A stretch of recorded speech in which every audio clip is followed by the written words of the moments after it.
Is my microphone on? Can you hear me? Good morning, everybody. Welcome to the Audit and Standards Committee Extraordinary Meeting on the Monday, the 23rd of February. Before we start the meeting, just some health and safety announcements. Fire evacuation. There are no planned fire alarms scheduled at this time. Therefore, should the alarm go off, please make your way out of the building via the nearest fire exit to the car park beside the Windmill Public House. Your microphones. Please ensure your microphone is directly in front of you and is switched on and you are logged in. Please do not move the microphone from its set position, and when speaking, ensure the microphone is directly in front of you and not to the side or high up.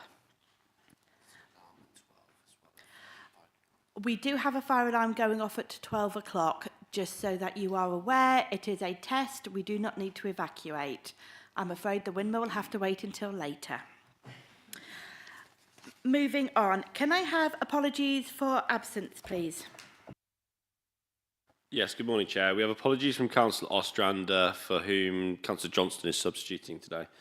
We have apologies from Mr Mike Dutton, Mr Edward McAllister-Smith, the independent persons, and apologies from Councillor Trevor Gill. Thank you, Howard. Item 2, disclosure of interest. Members, do any of you need to disclose an interest in any items on the agenda, please? No? Okay, thank you very much. Item 3, moving on to the report. Outside Bodies Working Group, the annual review of the outside bodies. To consider the recommendations from the Outside Bodies Working Group as contained in minute 2 of its meeting held on February the 3rd. Do you want to come in now? To pass over to the monitoring officer briefly. Thank you, Chair. I believe that Howard is going to respond on this one. Thank you. Thank you, Chair. Members, before you is the minute of the Outside Bodies Working Group, which met on the 3rd of February. In accordance with the Constitution, Council must conduct an annual review of outside bodies and strategic partnerships. So, members, you are being asked to make recommendations to Council based on those received from the group.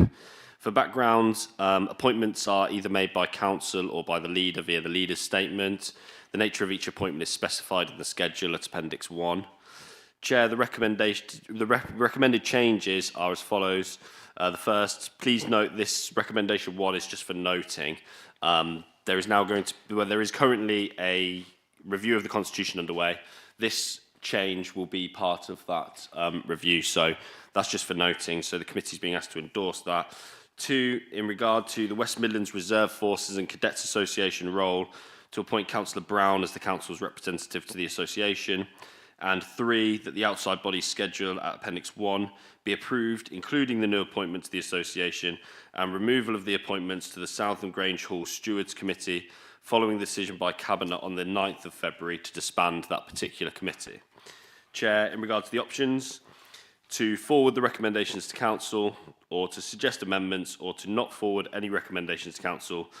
Thank you, Chair. I'm happy to take any questions. Thank you, Howard. Members, any comments, any questions you'd like to raise, please? Councillor Foytick, please. It's just a general question. I'm kind of new to this. So the question is, Chair, through you, Chair, could I ask what assurances the committee receives that councillors appointed to outside bodies are reporting back appropriately? Thank you. Thank you, Councillor Foytick. Howard? Thank you, Chair. Thank you for the question, Councillor Foytick.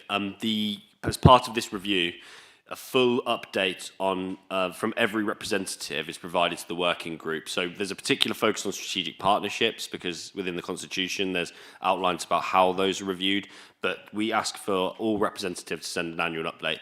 Those updates include how many meetings they've attended, the general points that have been covered, things like that, so that the working group can do its job of reviewing whether the appointments are still relevant, they're relevant to the council's objectives, and that they're still doing what they should be doing. Thank you for that. Any other questions or comments, please, members?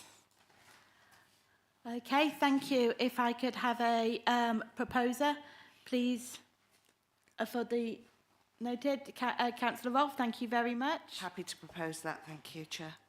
Thank you. And a seconder for that, please. Thank you, Councillor Jenny Fradgley. Members, all in favour, please raise your hands. That is carried. That's unanimous. Thank you very much, members. Right, moving on to item 4, the statement of accounts for 24-25. To present this report, if I can pass on to our Section 151 officer, Mr. Ball, please. Thank you, Chair. This report contains a statement of accounts for 24-25. Those accounts have been circulated to committee members about 3 weeks ago or so, with a link and a hard copy sent. The report does refer to the ISA 260 audit completion report, which Karen from Audit is here to answer any questions and give a small presentation, hopefully, in a moment. The report also makes reference to the auditor's annual report and Appendix 2, but that report went in November, so that has been erroneously included in this report on this occasion. So you have Appendix 1, the ISA 260, and the statement at Appendix 3. The recommendation is the ISA 260 be noted and the draft statement of accounts be agreed and signed by myself.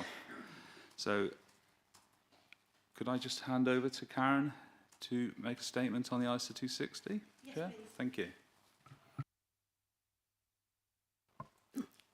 Thank you and good morning, everyone. So, as Richard has said, in front of you today is our audit completion report, which concludes our audit of the 24-25 statement of accounts.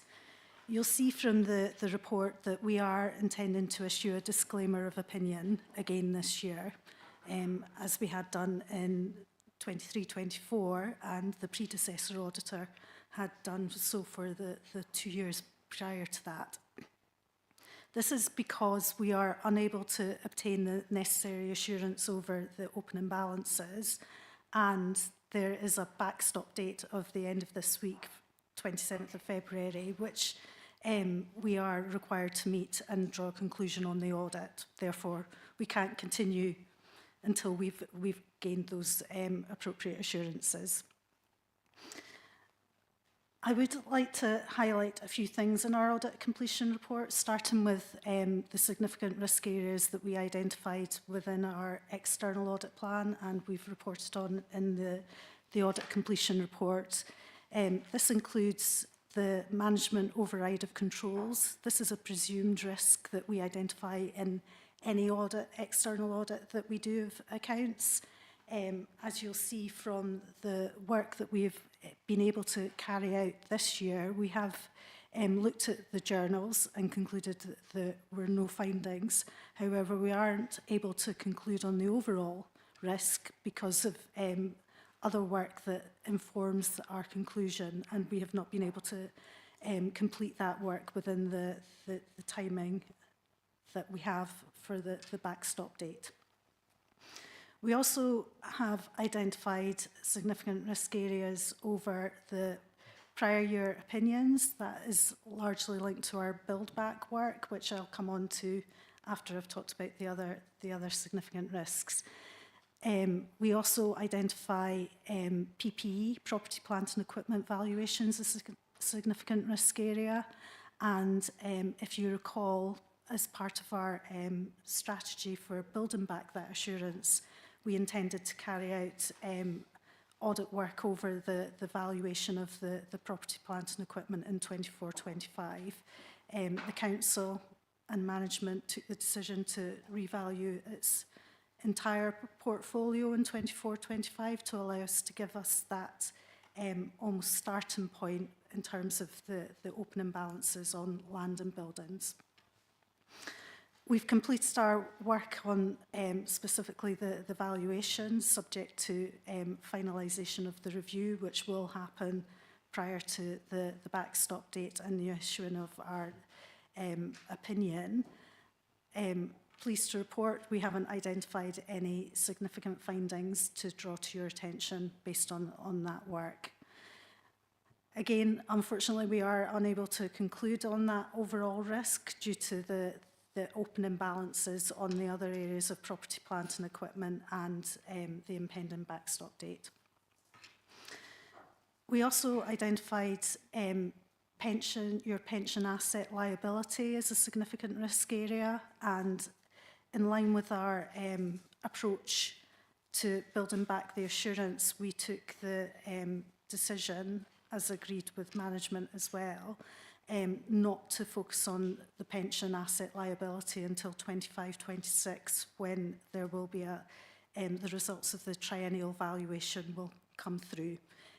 It is deemed to be the most efficient and effective approach to building back the assurance on your pensions, waiting for that triennial valuation. There was a new standard implemented in 24-25 on leases, and at a very high level, what that brought about was that for leases that you have with bodies, the actual asset would come onto your balance sheet. So we identified that as a risk in terms of completeness, making sure that all your leases are actually on the balance sheet. You've done work to identify all potential leases, and also the value of those leases as well. We have started work on that area, but unfortunately have not been able to fully conclude on it as well. You'll see that there's a common theme coming through here, that I am saying that we aren't able to conclude on the significant risks. However, we have progressed that work, identified some findings, and will continue and carry forward that work into 25-26. In terms of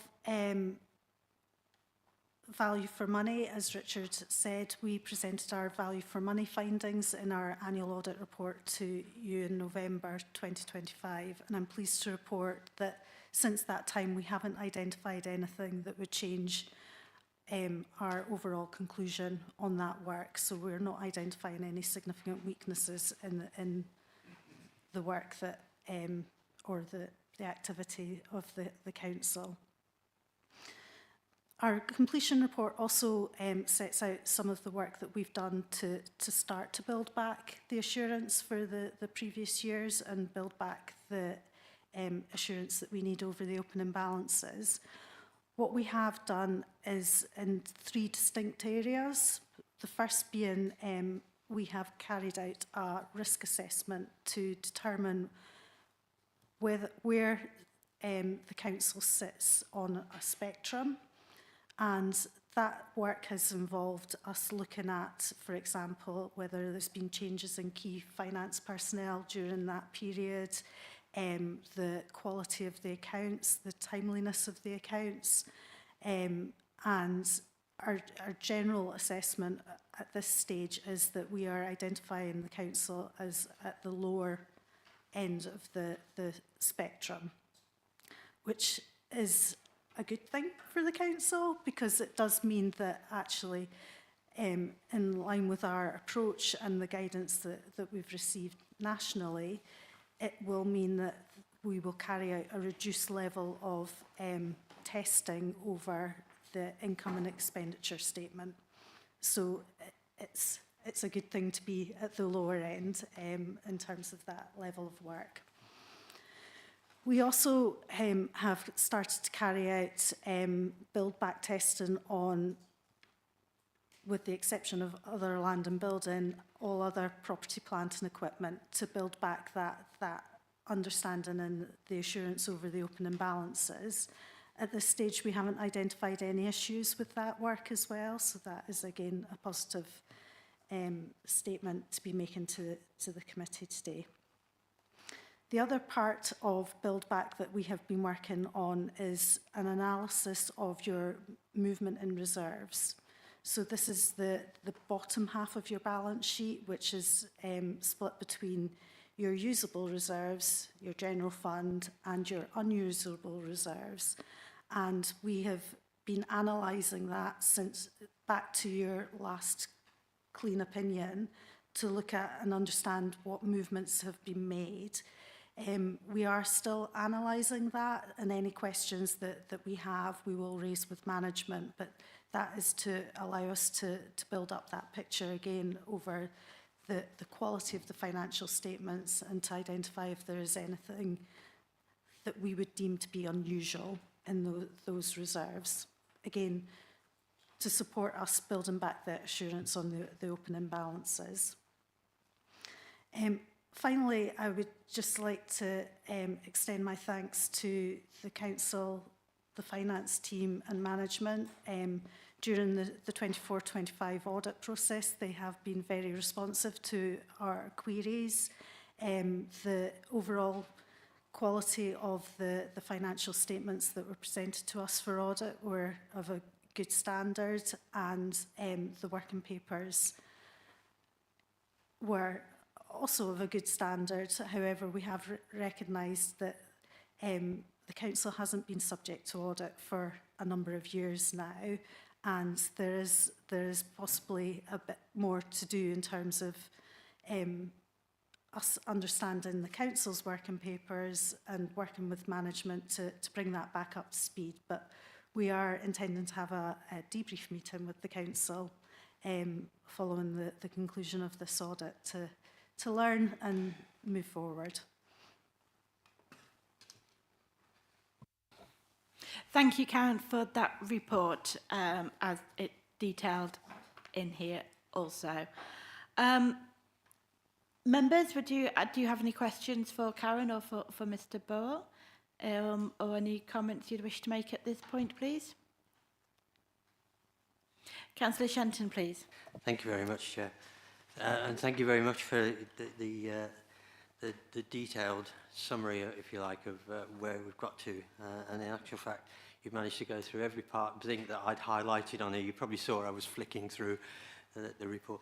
It still remains the position that I'm obviously concerned that we've got a disclaimed opinion, and that you can't confirm the going concern, which is obviously a major issue generally if it was outside of local government, but local government being the way it is, it's a general problem across.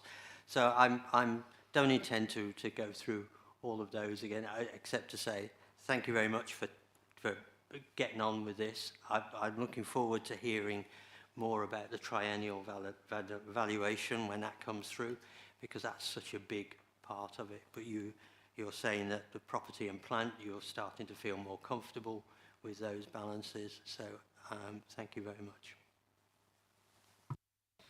Thank you, Councillor Shenton, and I echo your words as well. So thank you for that. Members, any more comments you wish to make at this time? Okay, then the recommendations are that the ISA 260 audit completion report and auditors' annual reports be noted, and the draft statements of accounts for 24-25 be agreed and signed by the Section 151 officer. Can I have a proposer for that, please? Councillor Keithley, thank you very much. Yes. Oh, sorry. Yeah, Thank you, Chair. Yes, I'm happy to propose that. Sorry, Councillor. Yeah, I actually needed to wait for you to actually propose it before moving on. Can I have a seconder for that proposal, please? Could I second the proposal? Thank you. Thank you, Councillor Johnson. Members, all in favour, to please raise your hands. And that is unanimous. Thank you very much for that. And Karen, thank you very much for attending and bringing that report. Moving on with the agenda, item number 5, urgent business. Nothing has been raised to me, and nothing's come in the past 14 minutes. Councillor Rolfe, urgent business. Well, it's not urgent, Chair. I just wanted to point out you took 5 minutes longer than Cabinet, that's all. I'm aware of that, Councillor Rolfe. Thank you very much. And if there's no other business at this time, I now call this meeting closed. Thank you all.